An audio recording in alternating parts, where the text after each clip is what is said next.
ही मुझो दोस्त आहे हलीम मंगरियो ऐं असां मौजूदु आहियूं कराची हाजी कैंप ते।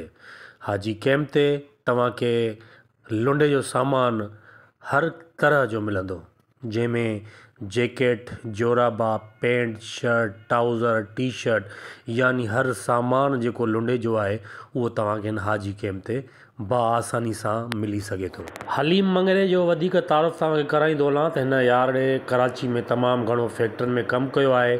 फूड पांडा जी मोटर साइकिल बि हलाई अथई, पर हिन वक़्तु हिन चयो त यार तमामु घणो लोड़ियो आहे, नौकिरी में को फ़ाइदो न आहे, पंहिंजो कारोबार करिणो आहे। सो मूंखे चई त मूंखे किथे वठी हल जिते मां 2-3 रुपया इन्वेस्ट कयां ऐं कुझु माल वठी सघां। सो मां हिनखे वठी आयुमि हाजी कैंप ते, जिते हिन कुझु शयूं पसंदि कयूं, जंहिंमें ॿारनि जूं जैकेटियूं, वॾनि जूं जैकेटूं ऐं मफरल वग़ैरह ऐं टोपियूं वग़ैरह हिन पसंदि कयूं।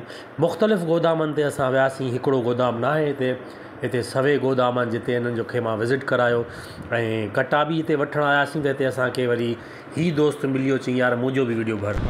और कम से कम कितने पीस दोगे आप? कम से कम 50 पीस। ठीक। और ये बच्चे वाला? ये बच्चे का स्वेटर है, ये भी 25 रुपये। ये भी 25 रुपये का। ये ऑन वाला है ना? हाँ, ये ऑन वाला। अच्छा, अपर भी तो होंगे ना बच्चों के? जी अपर भी है। ये कितने का? ये बच्चे का स्वेटर है, ये दोनों, ये सारा इसी का। ये 25 वाला सारा कुछ एक ही साइड से मिलेगा 25 रुपये वाला। और ये वाला? ये बच्चे का, ये स्पोर्ट वाला। अच्छा, 0 साइज अपर है बच्चों का। कितने का ये? ये 50 रुपये का। 50 रुपये का। ये टी शर्ट कितने की? इसको MMS बोलते हैं, मोटर टी शर्ट है। ठीक। ये कितने की? 35 रुपये। 35 रुपये की। ये इसका दाम। सही। ये कितने की? ये 25 रुपये का। ये भी 25 रुपये इसमें ये भी गर्म है, लेकिन वो मोटा है, ये थोड़ा सिंगल है। ठीक है, ज़बरदस्त। ये कितने की टोपी? ये टोपी है, इसमें मिक्स टोपी होती है। ये देखो, ये भी होगी इसमें और ये भी होगी इसमें, यानी लड़की का और लड़के का भी होगा, बेबी और बाबा का, दोनों का। और इसमें वो डोरी वाला, एक मिनट में दिखाता हूँ आपको, वो भी होगा इस तरह होगी। इसमें ये 0 साइज़ की भी होगी। ये कितने की पड़ेगी? ये आपको 10 रुपये का पीस पड़ेगा। ये देखो, इसमें ये टोपी भी होगी 10 रुपये की।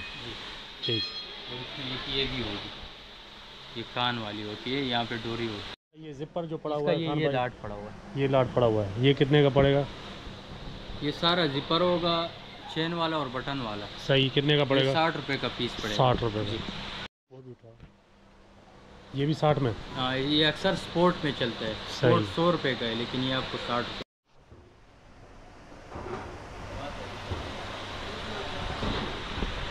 ये बगैर बाजू वाला जैकेट है जी। ये कितने का पड़ेगा? ये 35 रुपये का दाना। 35 रुपये का। इसमें फटा बटा तो नहीं है ना? फटा नहीं होगा, फटा हुआ नहीं है, साफ़ सुथरा है ना माल।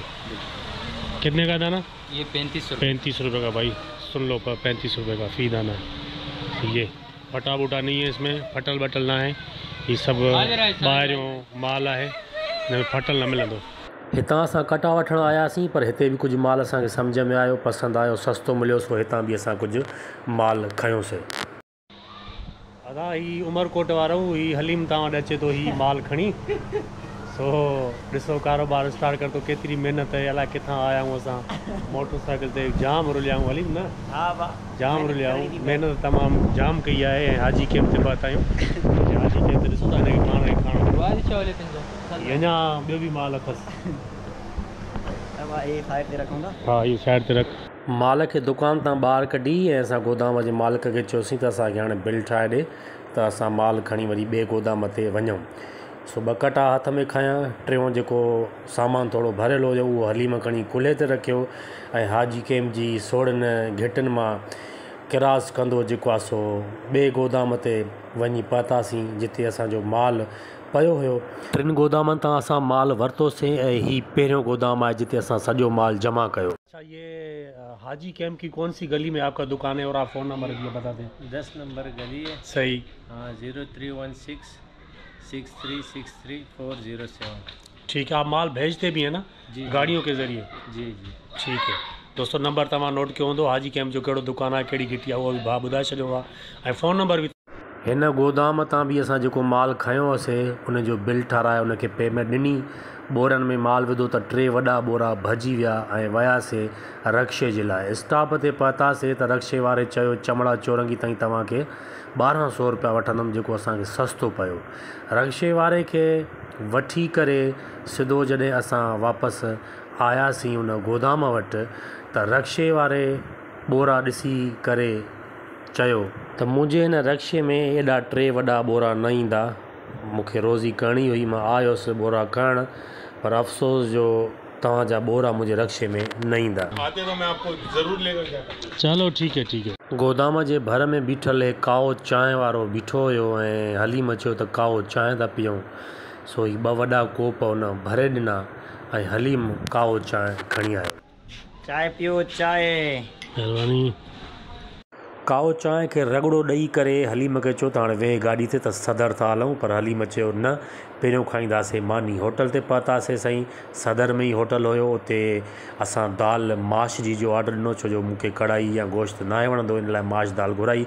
मानी खे रगड़ो बि ॾिनोसीं ऐं सिधो पहुतासीं सदर ऐं उमरकोट जी गाॾीअ जी टिकट कटराईसीं।